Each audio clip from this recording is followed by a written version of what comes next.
Welcome to the Personal Pension Radio Podcast, where you get unconventional insights into wealth building and retirement that actually work. Break away from the herd and discover data-driven strategies and learn from a wealth of experience so that you can take your retirement to the next level. Now, here's your host, the income engineer, Kraig Strom. All right, here we go with another episode of Personal Pension Radio. Personal Pension Radio brought to you by personalpensionformulation.com, personalpensionformulation.com. I am joined in the studio here with one of our fantastic teammates, Mindy Skaggs. Say hello. Hello, Craig. Hello, everyone. All right, great to have you here. We're on the 95th floor of the Personal Pension Formulation Tower. Yeah, that long elevator ride up, right? That long elevator ride up to the 95th floor. Just to recap, personal pension formulation and personal pension radio.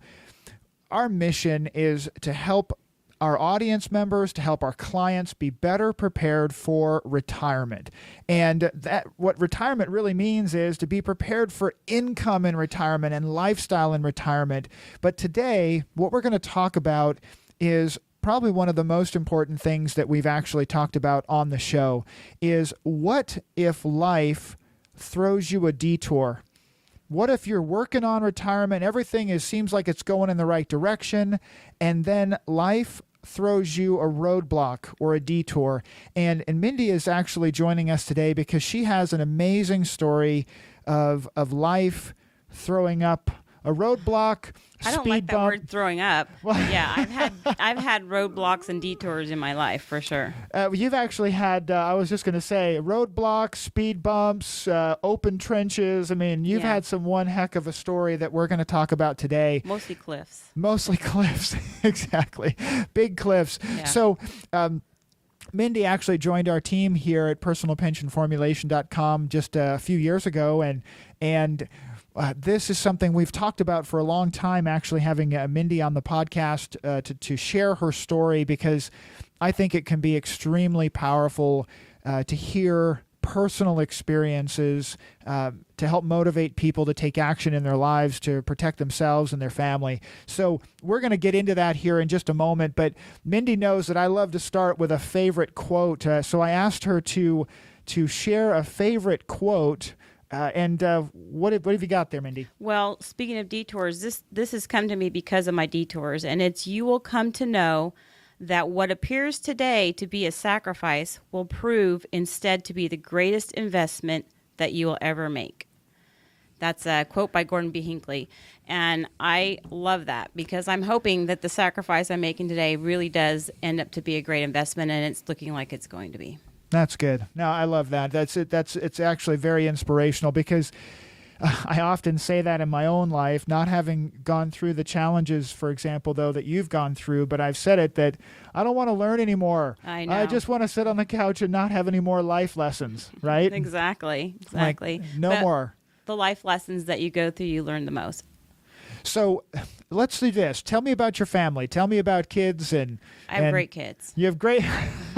Do they just pay you to say that? I have great kids. No. Tell me about the kids. I have 2 kids that are married and 2 kids that are in college. And they really are wonderful, and they are independent. I'm so proud of them, how independent, and they're providing a great...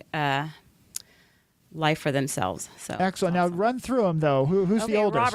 Robert. He's like 32. He's living in China. He speaks complete Mandarin and graduated with a degree in Chinese. Can't believe that because I can't speak English. But he speaks Chinese and loves living in China. Loves the culture. Loves the people.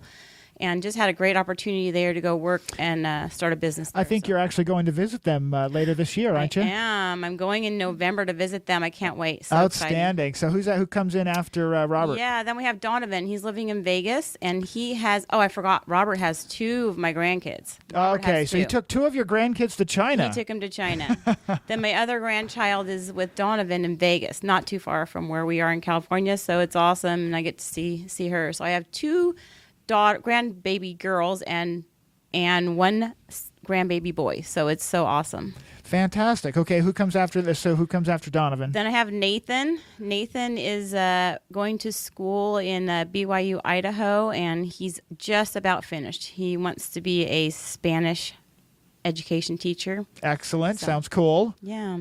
Good deal. All right. Was that the is that the entire clan? No. Then I have my daughter. I had 3 boys. There's a daughter then out a girl, there. Then a girl.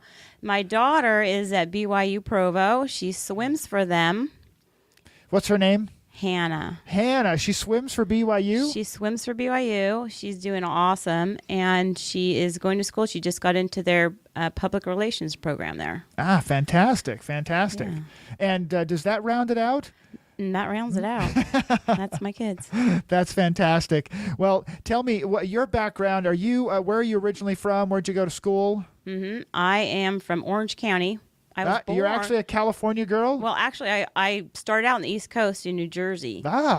Grew up there till I was 10, then came out to California. Hallelujah. Love California. And I grew up in California in Orange County the rest of my life there, and then moved out here to Corona once I got married. Oh, that's fantastic. Well, tell us, let's see, where did you end up going to school at high school? I went to San Diego High School in Orange County. There is one out here in Corona now, but it's in Orange County. Oh, okay, gotcha. That's what got me confused. So you have a Santiago High School in Orange County and one in Corona. Yes. That's fantastic. And coming back around, I guess, to the most important part of our interview conversation today is the big guy, your husband. My husband. Husband, yes. Bill, right? My husband, Bill, right. How long have you been married? We have been married 33 years. 33 years, and you have a kind of a really cool story about how you actually met. We did. Well, my husband, my best friend growing up, she was my best friend, married Richard Skaggs. And at their wedding, I was the maid of honor and he was the best man. But so that's kind of how we kind of met and knew each other, but we didn't get married till So you later. met at a wedding, so it's like a Vince Vaughn, Owen Wilson Wedding Crashers kind of a thing? No. No, that's excellent. That's very cool. Now, if you would, this is a great opportunity for us to kind of share your story about what really connected you and I, and ultimately bringing you and I to work together. Right. It's a pretty amazing story, and I think this is a good place for me to ask you to kind of share that story about what brought you ultimately to work here.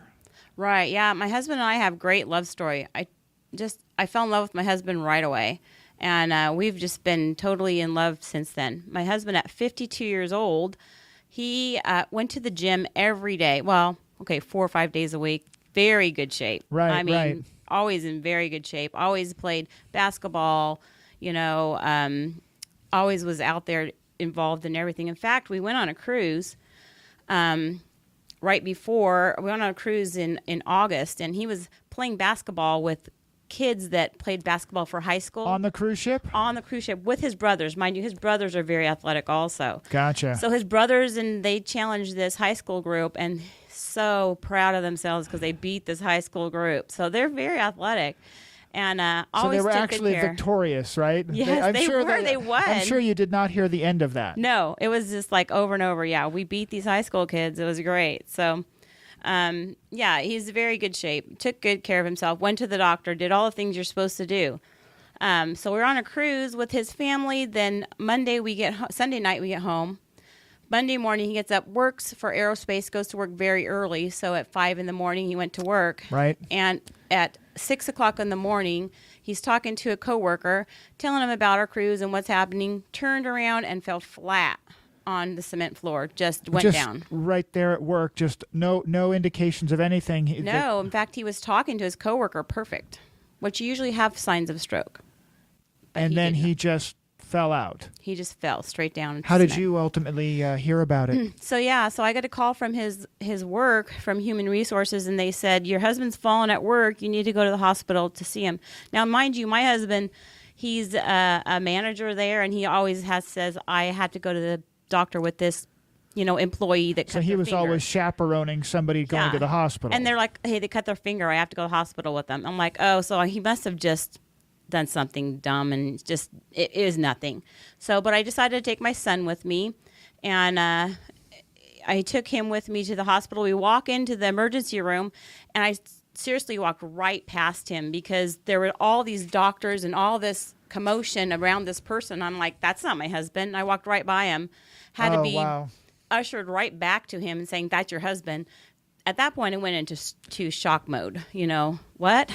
Yeah. What so you actually, now this is now you in the ER, not even realizing that it was actually him that they were working on. Right.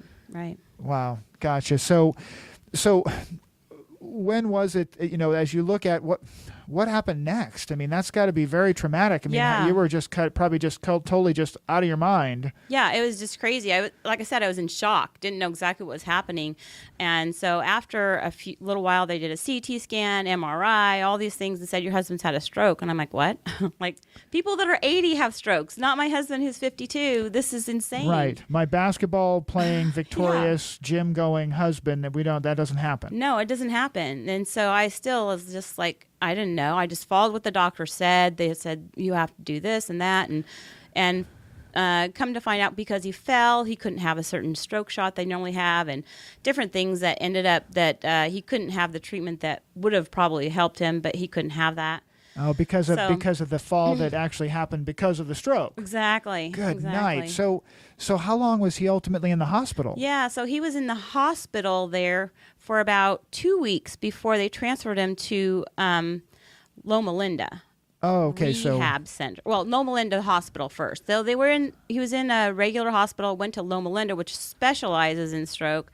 He was in there for another week, transferred him to Loma Linda Rehab Center, started rehab, wonderful center, started rehab right away. But because of some complications with the drugs that they gave him, he had a bleeding ulcer and had to be rushed back to the hospital, had 6 blood transfusions at that time. 6? 6 I've blood never heard that. I know. How does a stroke lead to 6 blood transfusions? Well, the steroids they gave him to shrink the blood clots in his brain. My husband he was healthy, right? So how did this happen? Right. He had what's called AFib. And when you have AFib, and the AFib went in and out from regular mode to AFib mode. So that's a heart-related thing. Heart-related with your heart. Your heart is going irregular, and it created blood clots in the bottom chamber of his heart. Now, if you just have AFib and it creates these blood clots, that's great. You're not going to have a problem. But he went to regular heart mode and back into AFib. So going back and forth, when his heart went into regular mode, the 6 blood clots shot to his brain. Wow. Okay. And 6 is the magic number there, I guess. But yeah. And some of those blood clots didn't actually leave the brain and cause a stroke. They caused the stroke in his brain. That's what caused the stroke. But then 6 blood transfusions, bleeding ulcer. Yes. Now in recovery mode. How long was it before you ultimately got the word that he could come home? Yeah. After the rehab and everything was 2 months. Mind you now, 2 months when he came home, couldn't use the restroom, didn't really know how to use the restroom, didn't know how to walk. He probably could walk a few steps. Didn't know how to use a fork, a spoon. Seriously, had to relearn everything. If you think about everything you do in a day, he had to relearn everything. Didn't know any of the names for. He was starting from scratch. Starting from scratch, just like a baby, just like you teach a baby how to relearn everything. Well, there was also a moment I remember you telling me about that was really that really tugged at my my emotional strings, if you will. And you have to share that with me and the audience again. That this is a tough one. This was a tough one. He was in the hospital. I don't know why the nurse would ask this. You think she would know, but she was at Bill's side by the bed and asked Bill as I walked up to him. She said, "So do you know this lady?" And he stared at me directly in my eyes, looked at me, and shook his head. He couldn't say no, but shook his head no. So he couldn't actually speak the words no. He couldn't actually say no. Mm-hmm, yeah. But he could shake his head that he didn't recognize you. Right. Shook his head no. Yeah. That was a really tough one. I had a hard time. I had to leave because you just can't take that. No, here's your husband for what we've been married, almost 30 years then. And right. And he doesn't recognize you. I thought at that point, what is my life going to be like? Right. When was it that he ultimately did start to learn to recognize and come back to those connections with family? Not until we were in rehab would he recognize me.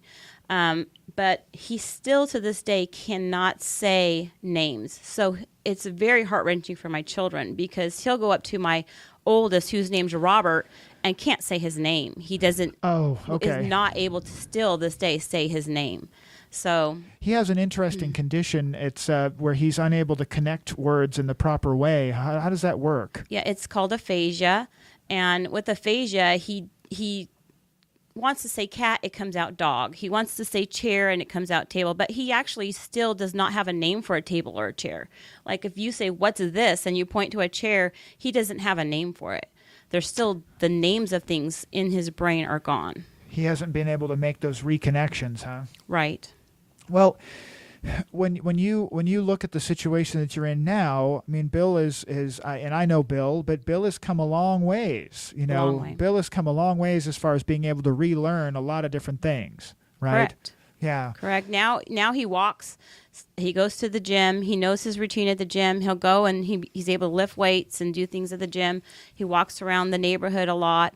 He has his things that he does at home. He waters the lawn, does the dishes, picks up the house. He's great. He has these things he does. Yesterday at lunch, you actually told me a funny story that for those of you listening in the audience here in Southern California, we're in a severe drought. So as the rest of the country perhaps gets rained on and snowstorms and horrible winters, it's 80 and 90 degrees here, which sounds wonderful until you realize we live in a desert and humans weren't really meant to live here.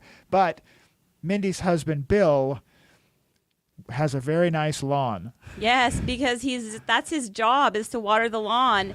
And I told him, we can't water the lawn every day because it's a drought. But in his mind, that's what he does. That is his job. So he waters the lawn every day. So it doesn't matter, right? We may end up in jail. I don't know. But it's like, yeah. Because you're watering the lawn, you'll get a call from the police department. We've picked up your husband for watering the lawn, right? Exactly.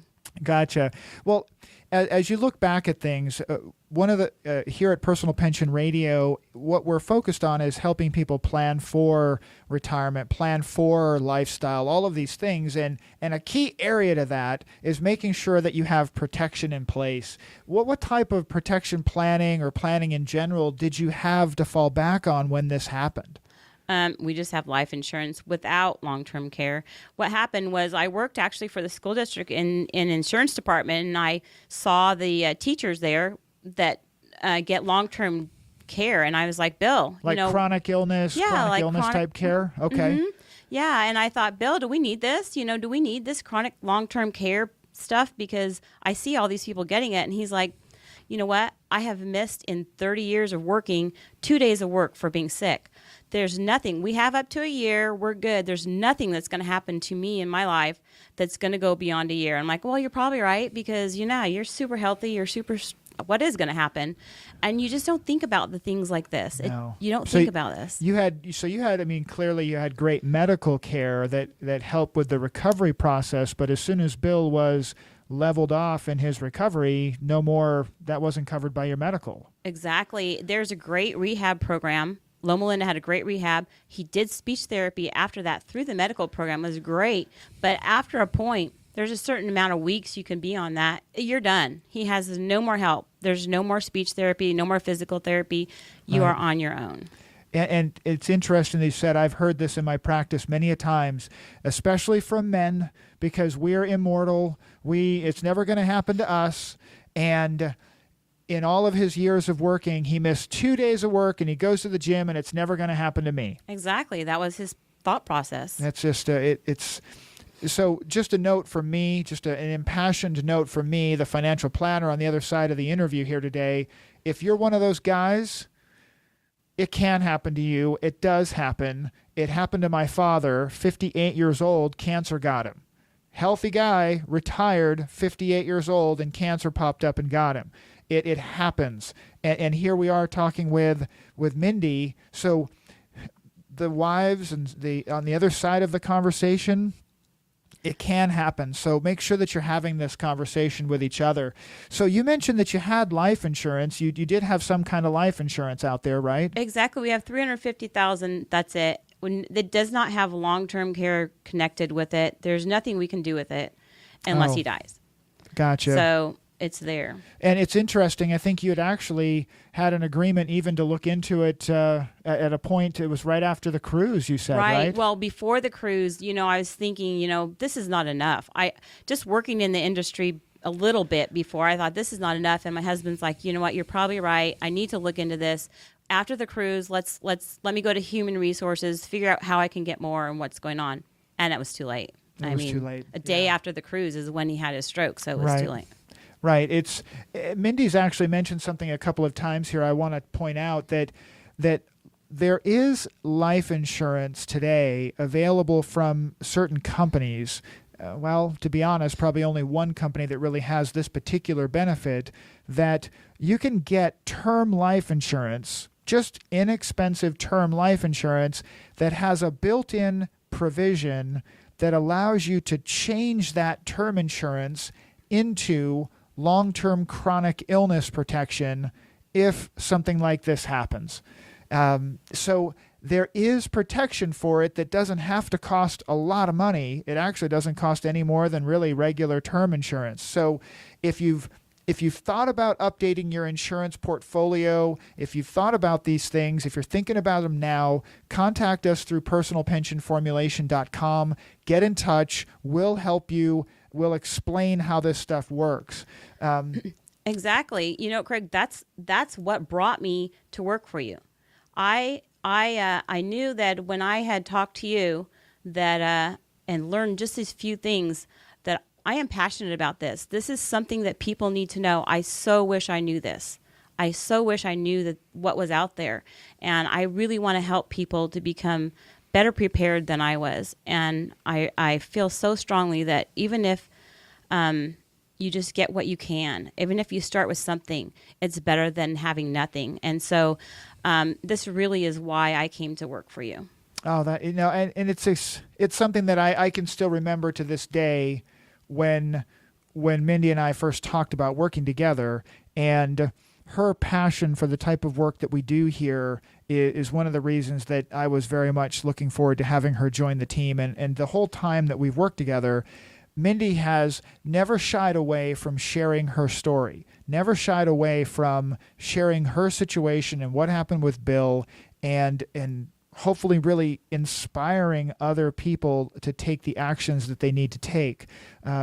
We've had some hard times with people that we've tried to reach out to. I mean, I have to be honest. I mean, Mindy and I had a really hard time not long ago where we both actively tried to reach out to someone who is very much in a similar situation as far as age, and a husband and wife, and we're trying to get them in here. Let's get them in to talk about this planning. And sure enough, once again, life doesn't always work out the way you want. And this person suggested that we would meet with them after they get a certain thing done at work, and we'll try and get together maybe in a week or two. Exactly. This is heart-wrenching for me. This is a really hard one because this was a friend, and he said once his business gets going a little bit better, I need to talk with Kraig. Well, like a week before, he said to me, I really need to meet with Kraig. I'm like, okay, let's get you on the calendar. And unfortunately, we were unable to get him on the calendar. So and I'll share this piece because this is hard for Mindy, but we're unable to get him on the calendar because life took him off the calendar permanently just a few days later. That he had an accident at work and he never woke up. And that was it. It was just a freak accident. He was doing something that he had done 1,000 times. Literally, he had done this particular thing 1,000 times without incident. And this one time, there was just something went wrong. And he never woke up. So to Mindy's earlier point, when we started talking about doing this interview, and I asked her to share her story, she said something that I thought was just critically important to share. I mean, maybe you could share that with us, Mindy. Yeah, well, like you're talking, this person did pass away, but oftentimes the passing away part of it is not the hardest thing that you can go through. Believe me, I know. Living with disability, living with someone who can't go back to work, you don't have that paycheck again. I was frantic. What am I going to do? what am I going to do with my life? How do I go on? How do I move forward? We don't have his income. We don't have his ability to work. And not only that, he at the time when he came home was unable to take care of himself. So he was a full-time care patient, basically. You had to become his educator again, his teacher, his mother again. Exactly. I was training him to relearn life, and training him to relearn life and going back to work, super hard. Right. How am I going to do that? Right. It's super hard. Mindy said something here that I've heard, and I saw this with my own mom, that Mindy is going through this experience and seeing it, and from her perspective, that we hate to think about losing a loved one, a friend, a family member. We hate to think about losing that person, but if that person ultimately does pass away, if they die, that hurt, that loss, it happens and it can be dealt with. It can be ultimately dealt with over time.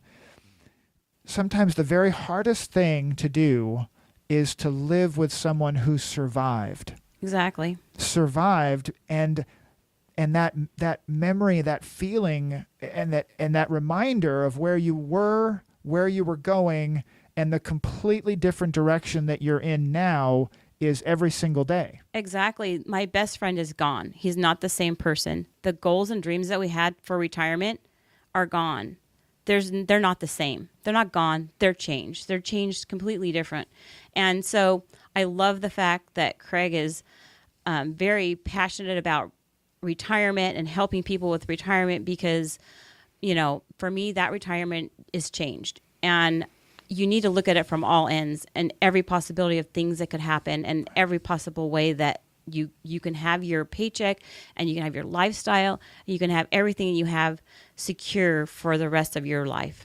Yeah, no, I think that's, if you could leave as we come towards the end of this interview, if you could leave this, some words of wisdom, some calls to action. I mean, what would you tell people listening to this? What would you say to them? Yeah, Kraig, if people out there, whatever, if you think that you're going to live forever, if you think you're 40, 30, 40, 50, whatever you are, and you think nothing can happen to you, I'm here to tell you it can. If it can happen to my husband who's 52, healthy, did everything right, it can happen to anybody. So I want you to think about, are you prepared to cover your paycheck? Are you prepared to have the lifestyle that you're living now to continue on? Are you prepared for your retirement? I challenge those people out there to think about it. It's something that we put on the back burner. It's not something that we want to think about always, but put it to the forefront, think about it, and be prepared. Don't wait till after the cruise. Don't wait till after something. That is such smart advice that I tell this story. Somebody shared this with me a long time ago, and they said, they asked me a question, and they said, there's 4 frogs on a log, and 3 of them decide to jump. How many frogs are left? 4 frogs on a log, and 3 of them decide to jump. How many are left? And everybody, including myself, said, there's 1 frog left. And the person who asked the question said, no, all of the frogs are left because all they did was decide to jump. I didn't say they jumped. So what Mindy just said is so important, but if you're feeling that emotional tug, if you're feeling like this is the right thing to do, take action. Actually go and do it. Don't wait until the cruise. Don't wait until that last job at work is done because you don't have an assurity that it's going to be there. You don't have that assurity that your life is going to be there or the life that you lead is going to be there. Yeah, things can be extremely different. Well, listen, this is actually, I really appreciate it, Mindy, sharing your story. I appreciate you being here. If you want to get in touch with us, you can reach us through personalpensionformulation.com. You can also reach us directly at the office. If you want to call in and talk to Mindy directly and schedule a time for us to chat, the number here is 951-278-5555, 951-278-5555. That's a direct line right into our office, and you can ask to talk to Mindy, and we can schedule a time for us to take a look at your specific situation. I'd love to talk to you. Thanks for having me on.